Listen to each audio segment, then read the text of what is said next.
तो अगर आप भी ओला और उबर जैसी कैब का सहारा लेते हैं अपनी डेस्टिनेशन तक पहुंचने के लिए, तो अब आपको पीक आवर्स में कैब से ट्रैवल करने के लिए ज़्यादा खर्च करना पड़ सकता है, क्योंकि सरकार ने कैब एग्रीगेटर्स को पीक आवर्स में 2 गुना सरचार्ज वसूलने की मंजूरी दे दी है। डिटेल्स लेते हैं असीम मनचंदा से। तो असीम, बताएं अब कैब से ट्रैवल करना कितना महंगा पड़ेगा? ट्रांसपोर्ट मंत्रालय ने कैब एग्रीगेटर्स के लिए नई गाइडलाइंस जारी की है।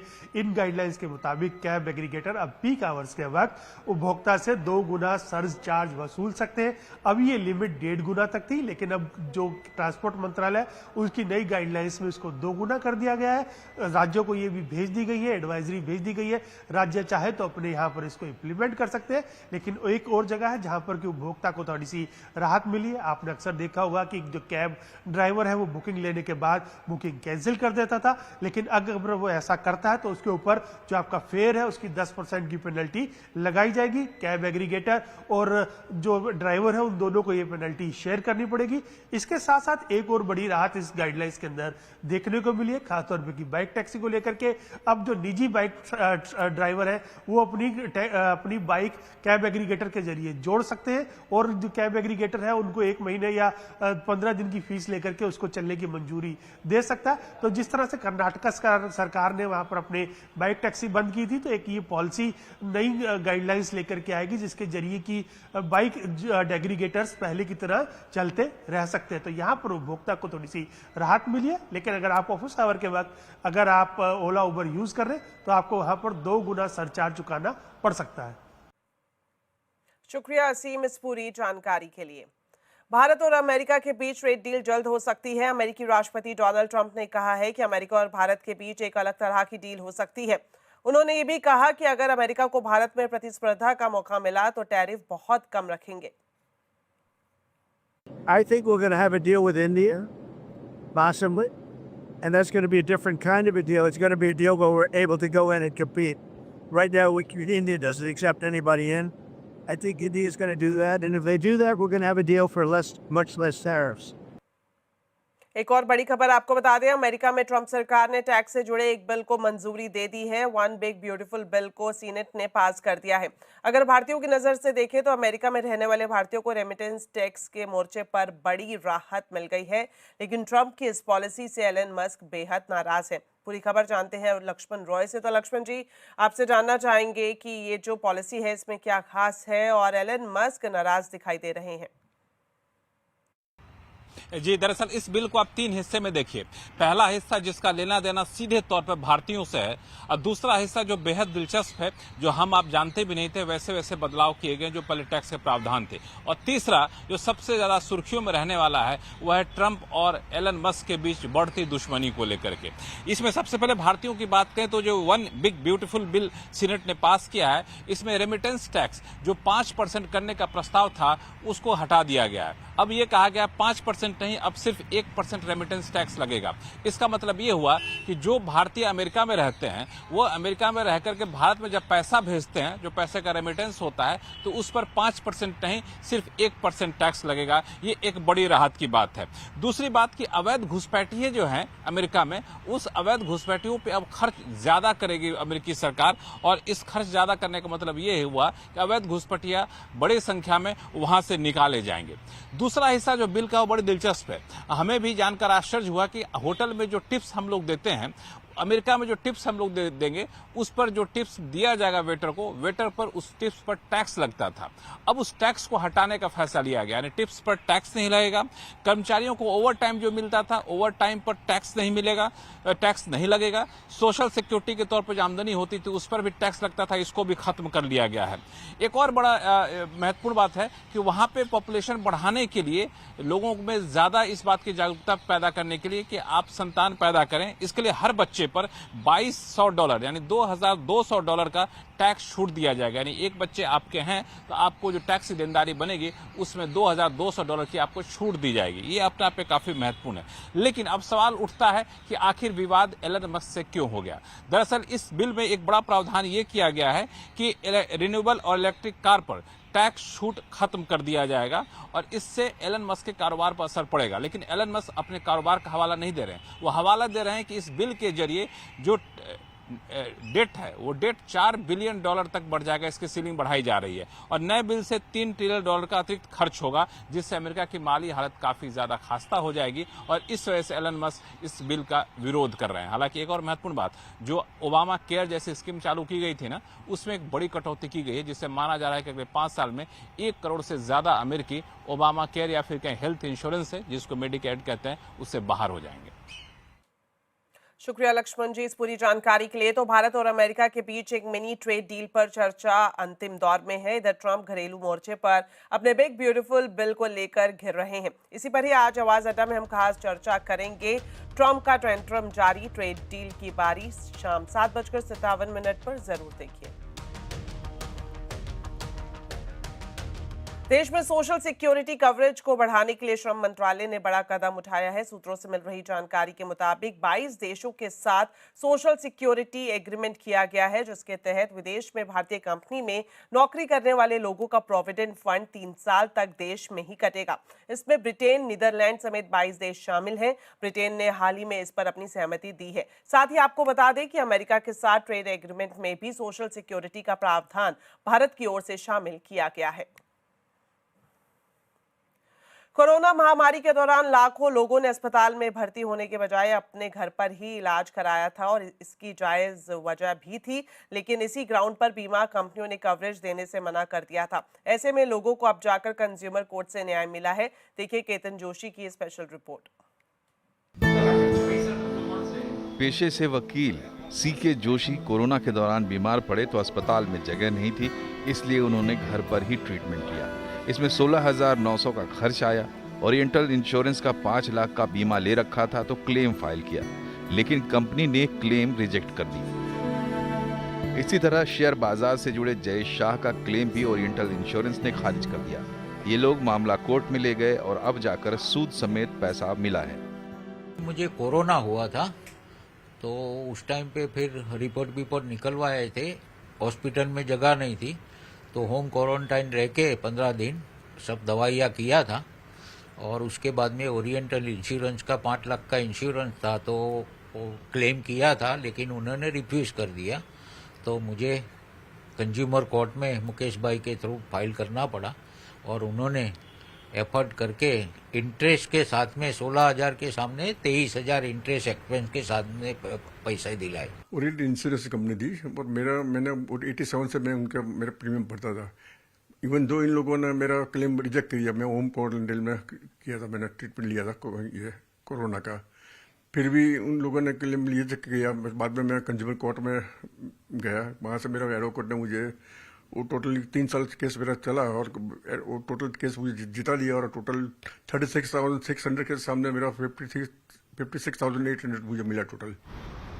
कोरोना के दौरान IRDA ने सर्कुलर जारी किया था कि बीमा कंपनी घर पर ट्रीटमेंट लेने वालों को भी कवरेज देगी, लेकिन बीमा कंपनियों ने बड़ी संख्या में क्लेम रिजेक्ट कर दिए।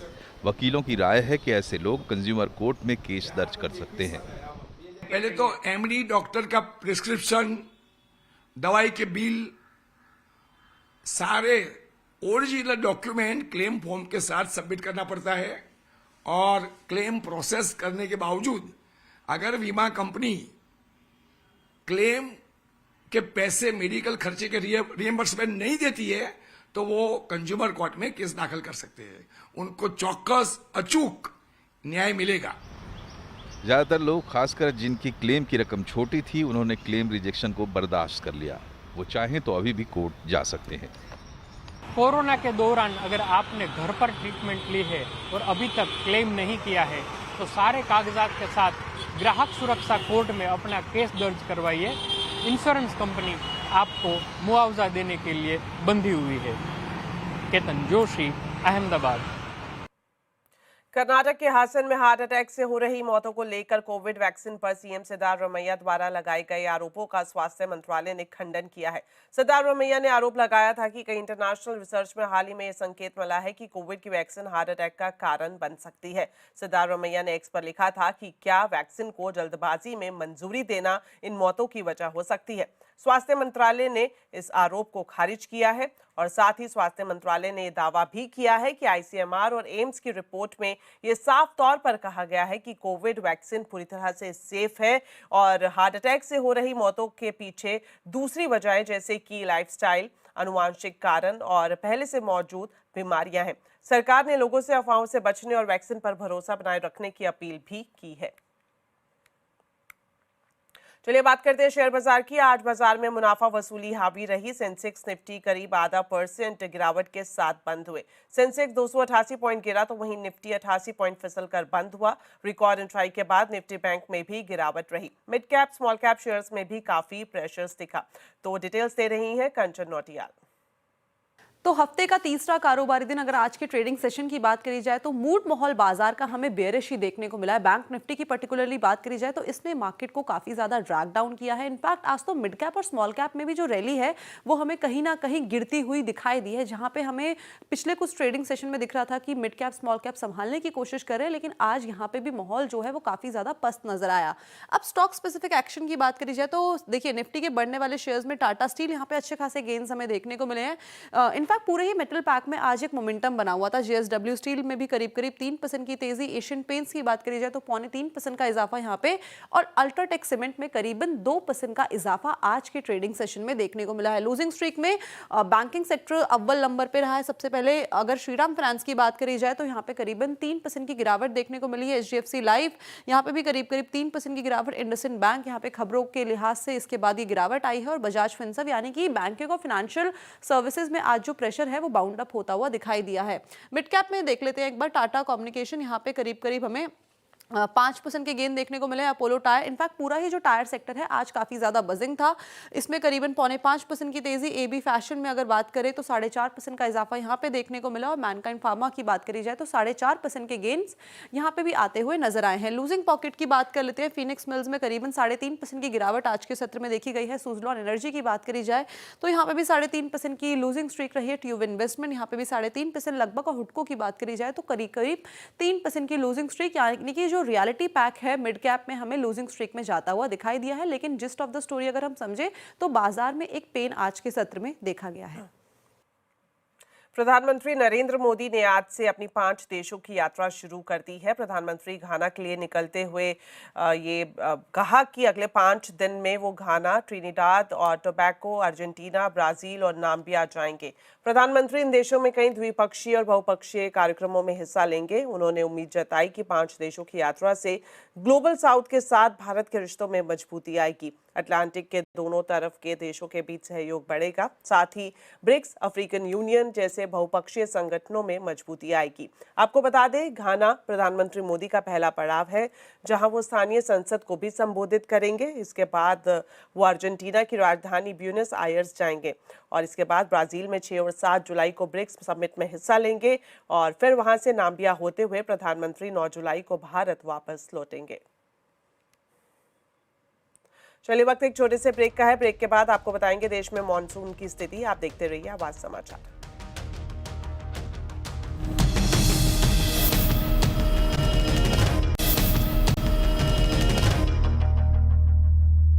ब्रेक के बाद आपका स्वागत है। मॉनसून की भारी बारिश ने मैदानों से लेकर पहाड़ों तक कोहराम मचा दिया है। हिमाचल प्रदेश के मंडी जिले में भारी बारिश के बाद हालात खराब है। लैंडस्लाइड और बादल फटने की घटनाओं के बाद हालात बेहद बिगड़ चुके हैं। 5 लोगों की मौत की पुष्टि हो चुकी है, जबकि 15 लोग अभी भी लापता बताए जा रहे हैं। साथ ही उत्तराखंड में भी बारिश की वजह से काफी नुकसान हुआ है। यमुनोत्री धाम हाईवे पर प्रशासन ने युद्ध स्तर पर सड़क को ठीक करने का काम शुरू कर दिया है। लैंडस्लाइड और बारिश के कारण 4 धाम यात्रा पर आए लोगों को काफी परेशानियों का सामना भी करना पड़ रहा है। मौसम विभाग ने देश के तमाम हिस्सों में भारी बारिश का अलर्ट जारी किया है। ये वो रूट है जहां पर बादल फटा था, जिसकी वजह से पूरा मलबा आ गया था और अब यहाँ पर SDRF के जवान लगाए गए हैं, ITBP के जवान लगाए गए हैं। ये सब इसलिए क्योंकि यहाँ पर जो लोग ऊपर से आ रहे हैं, यानी यमुनोत्री धाम से होते हुए, उनको सकुशल पार कराया जाए। आप देखेंगे पूरा जो रूट है यहाँ पर वो सभी, ये देखिए ऊपर पूरा बादल फटा था और उसके बाद स्थिति इतनी भयावह थी, जिसके बाद अब हालात जो हैं सामान्य बनाने की पूरी कोशिश प्रशासन की तरफ से की जा रही है। और वहीं दूसरी तरफ ये कहेंगे कि जो लोग ऊपर थे उनको अब यहाँ पर इसी तरह से निकाला जा रहा है। प्रशासन ने पूरी कोशिश की है कि जल्द से जल्द रास्तों को खोला जाए। स्थानीय प्रशासन मौके पर मौजूद है, एसडीआरएफ है, आईटीबीपी है, एनडीआरएफ है, सभी को अलग अलग रास्ता में रखा गया है और ये सभी लोग यहाँ से सकुशल निकलें, इसको लेकर प्रशासन की यहाँ पर तारीफ करनी होगी, क्योंकि जिस तरह की स्थिति इस वक्त उत्तराखंड के उत्तरकाशी जिले में है, क्योंकि लगातार जो बारिश और पत्थर गिरने का सिलसिला था वो अब फिलहाल बारिश रुक गई है, लेकिन ये वो रूट है जो पूरी तरह से डैमेज हो गया था और अब इस रूट को यहाँ पर स्थानीय प्रशासन ने तुरंत ही युद्ध स्तर पर इसे तैयार किया है। तो जब कभी भी आंधी तूफान आता है तो लोगों की कार, घर को काफी नुकसान पहुंचता है। ऐसे में इंश्योरेंस किस तरह से आपकी मदद कर सकता है, इसी पर ही देखिए हमारा खास शो बाढ़ का कहर। इंश्योरेंस देगा कवर शाम 6:57 पर। अमरनाथ यात्रा के लिए पहला जत्था आज हर हर महादेव के जयकारों के साथ रवाना हो गया है। जम्मू कश्मीर के उपराज्यपाल मनोज सिन्हा ने जम्मू के भगवती नगर बेस कैंप से जत्थे को हरी झंडी दिखाई। आधिकारिक तौर पर यात्रा की शुरुआत 3 जुलाई से होगी, यानी बाबा बर्फानी का पहला दर्शन 3 जुलाई को होगा। अमरनाथ यात्रा 38 दिन तक चलेगी और 9 अगस्त को खत्म होगी। हर साल की तरह इस बार भी भक्तों में गहरी आस्था और उत्साह देखने को मिल रहा है। कि मौसम खराब है, इवन पहलगाम हमले के बाद ये पहली यात्रा होगी बाबा बर्फानी की साल 2025 की, जिसमें लोगों का जोश देखा गया है। लोग जो हैं वो निकल रहे हैं। जय भोलेनाथ। जय भोलेनाथ। जय भोलेनाथ। कहाँ से आए हैं आप? लुधियाना, चंडीगढ़ से मैम। चंडीगढ़ से। कोई डर तो नहीं है? बिल्कुल भी नहीं मैम, हर साल आते हैं हम, पिछले 7-8 साल से आ रहे हैं। हाँ। और आगे से सिक्योरिटी और भी बढ़ा दी है। बिल्कुल। तो पूरा आश्वासन है कि हमें सुरक्षित लेके जाएंगे आगे तक। सुरक्षा तंत्र पे भरोसा है, सरकार पे भरोसा है और भोलेनाथ पे भरोसा है। मैं एक छोटा सा सवाल जरूर करूंगी। पहलगाम हमला हुआ है, उसके बाद भी हमने देखा कि बहुत ज़्यादा भीड़ है लोगों की। आप भी आए हैं, पहले भी आते हैं, तो क्या मैसेज उन लोगों को देना चाहेंगे जो लोग थोड़ा बहुत डर घबरा के आते नहीं हैं? मैम मैं यही बोलना चाहूँगा कि हम भोलेनाथ के घर पे जा रहे हैं, उनसे मिलने जा रहे हैं, तो अपने मन में कुछ भी शंका ना रखें। आप आए, दर्शन करें और आनंद प्राप्त करें। उत्तराखंड, नैनीताल, कोई डर नहीं है। कोई डर, किस चीज का डर? भोलेनाथ हमारे साथ है, हमें किस चीज का डर? सरकार पे भी भरोसा? बिल्कुल भरोसा है। ये आठवीं बार यात्रा है हमारी। बहुत खुश है, हमें पहला दिन का मौका मिला और पूरा भरोसा है हमें सरकार पे, कोई समस्या नहीं, पूरा भरोसा है सरकार पे, सुरक्षा पे पूरी व्यवस्था है। जम्मू कश्मीर के उपराज्यपाल ने यात्रा का शुभारंभ किया है और एक मैसेज दिया है कि अब जैसा भी, यात्रियों ने कहा है कि जैसा भी माहौल हो हम डरेंगे नहीं, क्योंकि भक्ति में इतनी शक्ति है कि आतंक को कमजोर करेगी। तो फाइनली जिस घड़ी का बेसब्री से इंतजार था वो घड़ी आखिर आ ही गई और पहला जत्था जो है वो जो है कड़ी सुरक्षा के बीच, मैं आपको बता दूं तस्वीरों में कि कड़ी सुरक्षा के बीच पहला जत्था जो है वो जम्मू से रवाना हो चुका है। आपको बता दें ये जत्था बाल्टाल और पहलगाम जाएगा और कल 3 जुलाई को ये यात्री जो हैं वो बाबा बर्फानी के दर्शन करेंगे। Komal Singh, news 18 India, Jammu. चलिए इसी के साथ फिलहाल इस बुलेटिन में इतना ही। आप खबरों पर अपडेट रहें, CNBC आवाज से जुड़े रहें हमारे सोशल मीडिया हैंडल्स के जरिए। नमस्कार।